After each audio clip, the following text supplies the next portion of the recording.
Sa gitna ng ipinatutupad na oil price hike, sinuri ng Department of Energy ang ilang gasolinahan sa Taguig City para tiyakin ang kalidad ng ibinebentang petrolyo. Inanunsyo rin ang posibleng oil price rollback sa susunod na linggo. Yan ang ulat ni JM Pineda. Madalas magmotor si Jamie para ihatid at sundo ang kanyang partner sa trabaho. Kaya mahalaga para sa kanya ang bawat litro ng gasolina, lalo na ang kalidad nito. Pinabayaran naman namin ng tama, dapat tama rin yung nilalagay na dami. Kung ano man yung dami ng gasolina na binili namin, dapat ganun din lalagay nila. Nakasalalay naman ang trabaho ni Christine sa kanyang kotse. Madalas daw kasi siyang bumabiyahe ng malalayo. Tama lang rin daw na i-monitor ng pamahalaan ang mga kumpanya na langis para matiyak na maayos ang kanilang produkto. For me, it's important kasi lalo na I drive almost every day.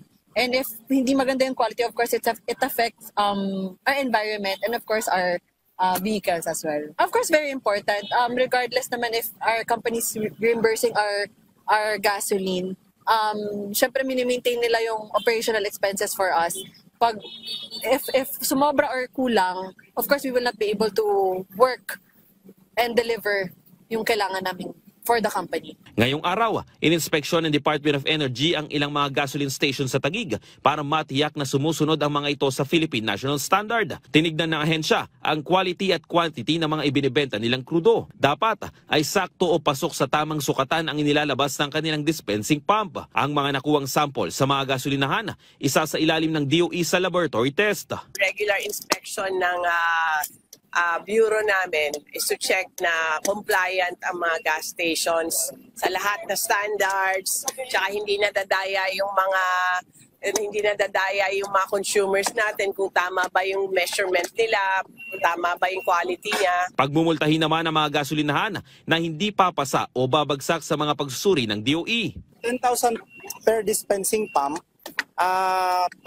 Of course, sa unang violation o pag nasundan ho ng another dispensing pump na ganun pa rin, may violation pa rin, automatic meron na ho tayong dagdag na revocation ng kanilang compliance certificate plus endorsement sa LGU para i-revoke din ang kanilang business permit. Doon sa product quality, mas malaki ho. 200,000 ang violation per dispensing sample, no? So pag nakuha ang gasolina, nakuha ang diesel, nakuha ang kerosene, kung tatlo yun, 200,000. Sabi pa ng ahensya, itinuturing na rin na basic commodity ang gasolina, kaya dapat bantayan ang kalidad nito at hindi madaya ang mga consumer. Nakita naman ng DOE na tinupad ng mga oil companies ang pag-implementa ng utay-utay na pagtaas ng presyo ng kanilang produkto. Patuloy rin nakikipag-usap ang ahensya sa mga kumpanya para ipagpaliban muna ang pangalawang bugso ng dagdag presyo sa mga produktong petrolyo ngayong linggo. Po, sa totoo lang, sakripisyo sa kanila yan.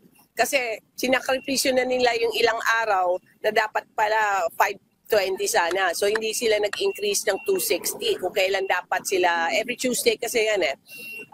We will appeal to them. I think si Director Rino is already starting on the conversations. Kung ano man pwede nilang matulong pa. Kasi alam ko, sakripisyo na yung pag-stagger. Ngayon, meron pa silang binibigay ng mga discounts sa mga PUV natin. Sa susunod na linggo naman, posible umano ang oil price rollback base yan sa monitoring ng ahensya. Well, kung titingnan yung dalawang trading days, movement nung price, ang estimate po namin to date, dun sa dalawang araw na yun, ay ay nagre-resulta ng rollback. Pero nakadepende pa ito sa magiging resulta ng natitira pang 3 araw kung aakyat o tataas ang presyo ng krudo. JM Pineda para sa Pambansang TV sa Bagong Pilipinas.